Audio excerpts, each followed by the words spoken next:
160 km built entirely in India, not licensed from Germany, not assembled from Japanese parts, designed, engineered, and manufactured inside a single factory in Chennai by Indian engineers who had never built a semi-high-speed train before. And here is the number nobody talks about. During trials in 2018, that same train hit 180 km/h on the Kota to Savai Madhopur section. Nobody asked them to go that fast. They did it because they wanted to know exactly where the limit was. The train is called Vande Bharat Express. Inside the integral coach factory in Chennai, where it was born, everyone called it something else. Train 18. The problem Indian Railways was trying to solve was specific. Sleeper trains handled the long overnight routes. Budget airlines were eating into the middle distances, the 400 to 800 kilometer corridors connecting cities like Chennai and Mysuru or Delhi and Lucknow. Too far to drive, too short for a sleeper, but slow enough by train that passengers were choosing to fly instead. The answer had to be fast, comfortable, and built without depending on expensive foreign technology contracts. ICF Chennai took that brief and went further than anyone expected.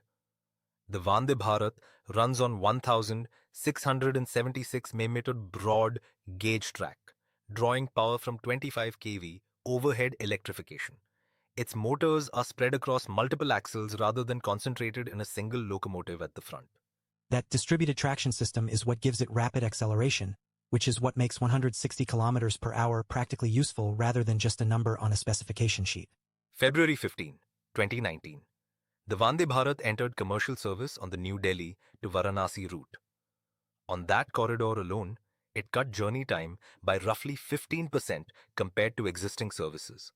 Passengers felt it immediately.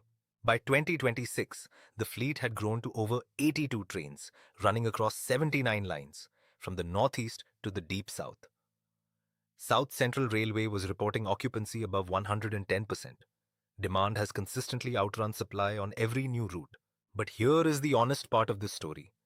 The system-wide average operational speed of the Vande Bharat across its full network is 83 km/h.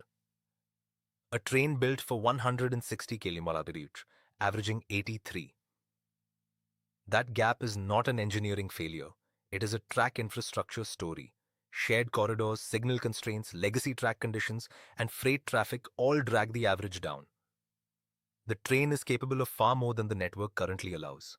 ICF Chennai broke a structural dependency that had shaped Indian Railways for decades.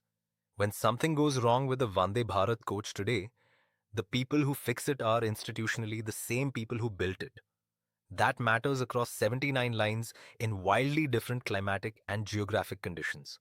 Subscribe if stories like this are what you came here for. The train that hit 180 km/h in trials is currently averaging 83. The tracks are the next chapter.